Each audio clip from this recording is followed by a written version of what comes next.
Donc je continue. Donc l'objectif va être d'aller chercher les données qu'il y a sur le serveur, les données de la fiche utilisateur. Donc je vais commencer par ça, car après bien sûr, si la fiche utilisateur n'existe pas, il faudra que j'affiche les inputs pour que l'utilisateur puisse rentrer ses données et créer sa fiche utilisateur. Donc là je suis dans fiche user. Donc j'avais désactivé tout ça, et après là, quand je suis logué, je passe dans fiche user display. Donc ça c'est bon. Donc ça je vais le virer, c'est supprimé, voilà. Donc là qu'est-ce que j'ai fait?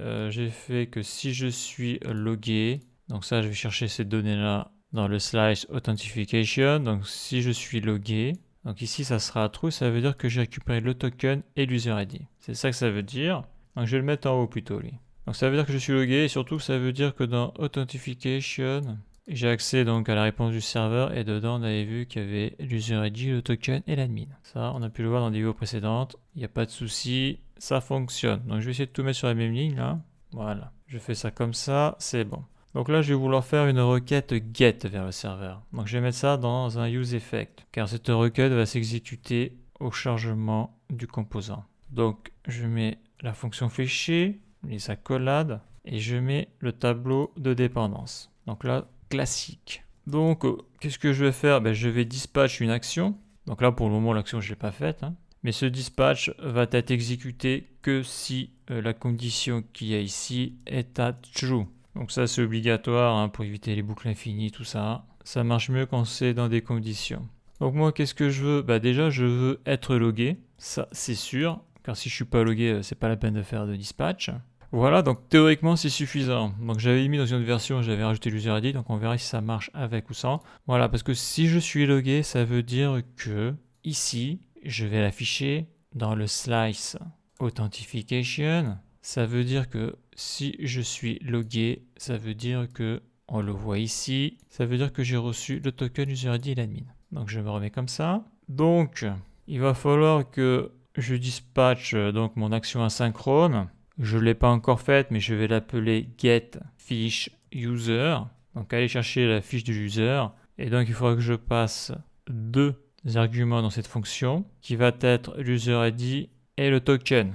Donc là, j'ai ma requête get qui est ici. Donc là, qu'est-ce que je passe? L'user ID qui est ici. Et je passe le token. Donc ça, c'est pour passer le middleware d'authentification pour accéder à la donnée, car toutes les routes sont protégées, donc il n'y a pas le choix. Donc je sais que dans authentification.user ID, eh bien j'ai mon user ID, donc je vais faire ça, virgule, et le token il est là, authentification.token, CTRL-C, CTRL-V. Donc ça c'est facile, on l'a déjà vu plein de fois dans les vidéos précédentes. Voilà, je fais authentification, donc j'ai mis donc tout ce qu'il y a dans data response, et après je vais chercher l'user ID et le token. Donc là j'ai récupéré cette donnée là, super. Donc lui là, qu'est-ce qu'il réclame? Il va réclamer Authentification Token, Authentification User ID, is login et le dispatch. Donc là, je vais le mettre là, je sélectionne, CTRL-C, CTRL-V, ça je supprime, voilà. Donc là, on voit déjà deux choses, le dispatch n'est pas défini, donc ça c'est facile. Je vais mettre ici const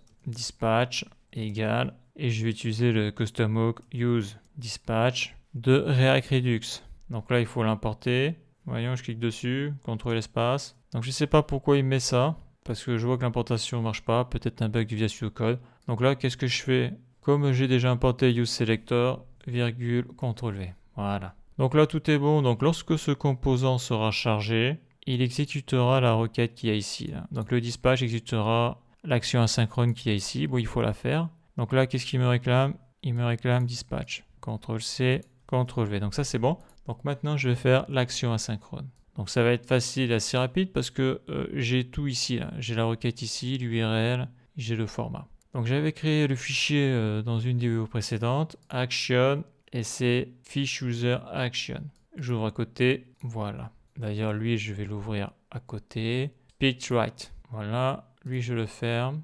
Lui, je le ferme. Parce que ça marche comme ça. Je dispatch donc cette action asynchrone là. Donc elle va être ici. Et une fois que je récupérer la donnée du serveur, il y aura un autre dispatch pour mettre à jour le store Redux. Donc ça marche en 3 temps.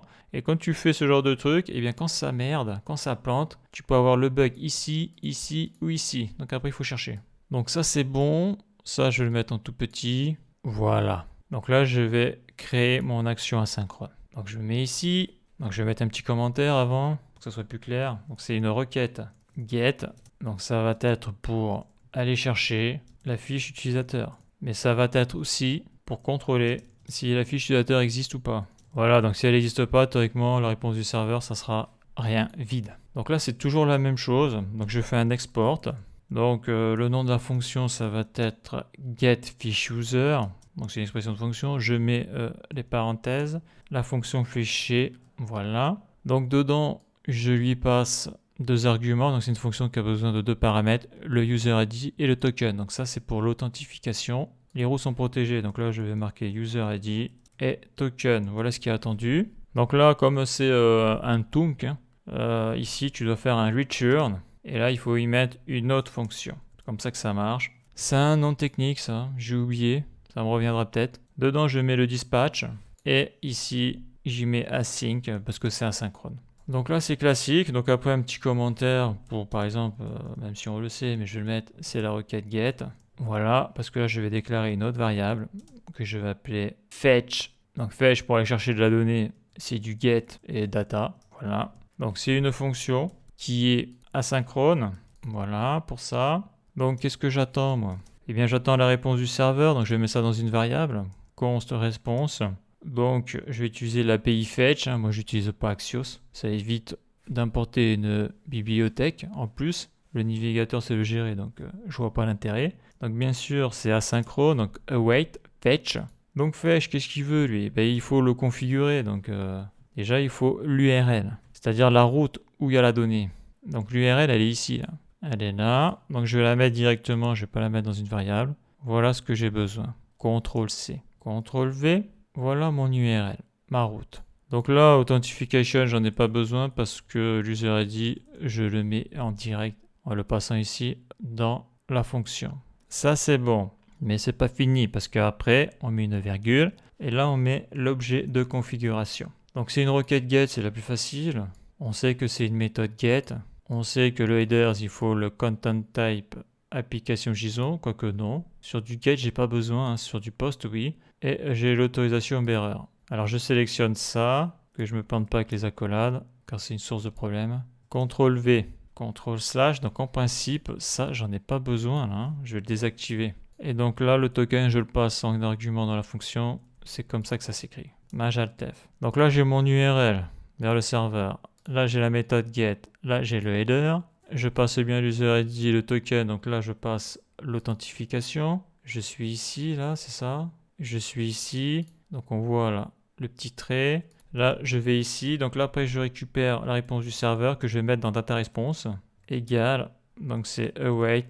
Et donc la réponse, il faut la convertir en objet JavaScript parce que c'est une string qu'on récupère. Donc response.json. Donc là, il me dit que réponse n'est pas définie alors que je l'ai définie ici. Donc ça veut dire quoi ça? Ça veut dire que j'ai été trop loin là.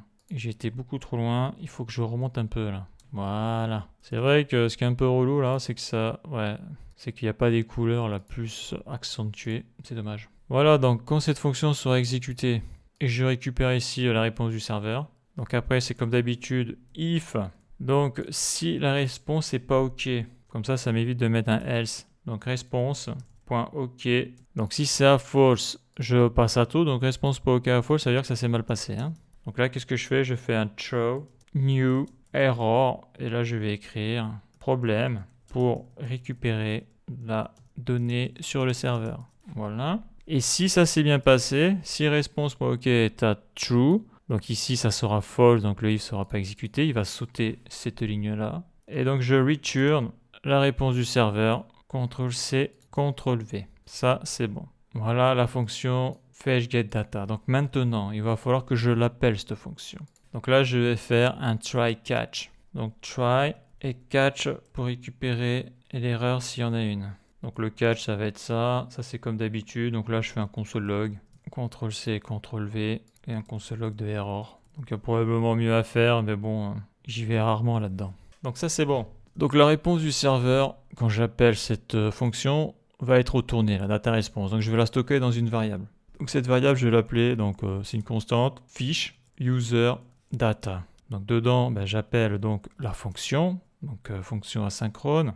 j'y mets un await, donc là je suis même pas sûr ce que je mets du await partout. Bon, je vais le mettre, ça marche quand même. Fetch, get, data. Voilà, donc je mets ça dans une variable parce que je vais récupérer la réponse du serveur. Hein. Quand je fais une requête POST, ça j'en ai pas besoin de récupérer la réponse du serveur parce qu'il va me dire que par exemple l'utilisateur a bien été enregistré, mais bon là ça me sert à rien. Surtout qu'après il faut faire le réduceur pour mettre à jour le StoreRedux, donc si l'information ne sert à rien, c'est pas la peine de la prendre. Mais là j'ai besoin de la donnée. Donc on sait que ici là, pour que ça fonctionne, j'avais fait une conversion. J'avais reformaté les données. Parce que le serveur, voilà ce que je vais avoir. Je vais avoir dataResponse.result, tableau 0, et fiche user job, fiche user bio. Donc ça, c'est les clés de la base de données, ça.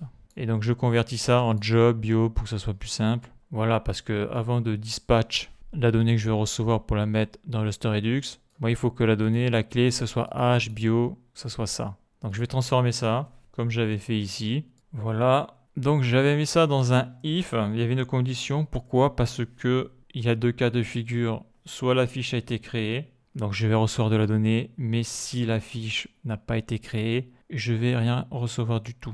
Donc ma condition c'est quoi? C'est déjà fiche user data. Donc déjà il faut que ça soit true. Je veux dire si j'ai rien, c'est pas la peine d'aller plus loin. En plus c'est asynchrone donc il faut attendre un petit peu. Pourquoi je mets ça? Parce qu'après je vais mettre fiche user data, je vais contrôler la longueur du tableau. Si c'est vide, j'aurai un tableau à 0, index 0. Ça veut dire que c'est vide. Moi je dis index 0. S'il y a de la donnée, il faut un index supérieur à 0. Strictement supérieur à 0. C'est-à-dire quand c'est vide, il n'y a rien du tout en réalité. Il y a un tableau vide, il n'y a même pas d'index. Donc ça après, comment tu le sais? C'est en faisant des tests et en observant. Hein. Donc dans fiche user data, je vais avoir dans la key result, je vais prendre sa longueur, length. Et il faut que ça soit strictement supérieur à 0. Voilà, donc si ça c'est true, tu m'exécutes ça, donc ça veut dire qu'il y a de la donnée. Donc la donnée que je veux convertir, c'est ça, donc là je sélectionne, à partir du return, CTRL-C, CTRL-V, CTRL/, ça c'est bon. Donc bien sûr, moi la data response, elle est ici, j'ai changé le nom de cette chose, la donnée vient, elle est stockée dans fiche user data ici, CTRL-C, donc là il faut que je modifie les noms qu'il y a ici, là. Bon, on va voir si c'est rapide, hein. CTRL-V, CTRL-V, CTRL-V, CTRL-V, je sélectionne CTRL-V et CTRL-V. Alt-F. Voilà ce que ça va faire. Donc si ça c'est true, ça va me faire les modifs ici et ça retourne donc ces valeurs-là. Donc là si je clique ici, ouais, j'ai le else. Là par contre je vais mettre un else. Donc si c'est false, eh bien tu return juste le result. Donc fiche user data, CTRL-C, .results. Donc après on verra ce que ça donne dans l'outil Redux, tout ça. Parce que ça après comme j'ai dit, ça il faut faire des tests et tu vois si ça marche ou pas. Donc voilà la requête. Donc c'est pas fini parce qu'il faut que je dispatche la donnée vers le réduceur. Donc là j'ai le else, tout ça, super. Donc là le code continue de s'exécuter. Et maintenant que j'ai la donnée, je vais pouvoir la dispatch la donnée. Par contre je vais la dispatch dans le réduceur. Donc j'ai besoin de sélectionner mon beau réduceur. Je ne l'ai pas encore fait, hein, mais bon, je peux déjà importer ça. Fiche user action, CTRL-C. Je vais ici, CTRL-V. Ça, c'est la première chose. Donc, on voit que ça n'a pas été importé. CTRL espace, je clique, je vire ce truc-là qui bug. Qu'est-ce qu'il me dit là? Ouais. Bon, est-ce qu'il me l'a importé? Il me l'a importé, ça c'est bon. Là, je fais point. Donc là, j'ai une erreur, c'est normal, j'ai pas fait de réduceur. Donc, le réduceur, je vais le faire. Bah, déjà, je vais lui donner un nom. Ça va être get fiche user. Voilà. Là, je vais mettre le state, l'action, parce que là, il y aura un payload. Et qu'est-ce que je vais mettre d'autre? Je vais mettre un console log pour le moment. Action. Donc là, si je fais CTRL espace, get fiche user, je mets les parenthèses. Et là, j'ai une erreur parce que, comme on peut le voir ici, là, déjà, j'y ai pas pensé, mais j'ai pas tout copié là. Mon if avec le return, tu return dans une fonction. Mais là, j'ai pas mis de fonction. Et la fonction, là, elle est ici. Là. C'est const transform data. Ouais, parce que là, ça risque pas de marcher. Là. CTRL V. OK. Là, j'exécute cette fonction. Donc, si ça c'est bon, tu me return ça. Sinon, tu me return ça. Et là, je ferme la fonction.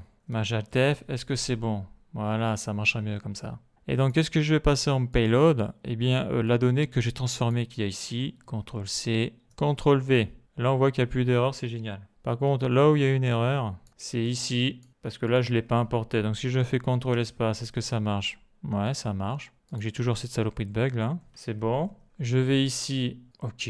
Donc là, j'ai fiche user data. L'action, c'est ça. Donc si je clique sur fiche user, qu'est-ce que ça fait? Donc là, on voit qu'il y a 2 requêtes get qui sont parties là. Action. Donc ça, c'est le state, fiche user.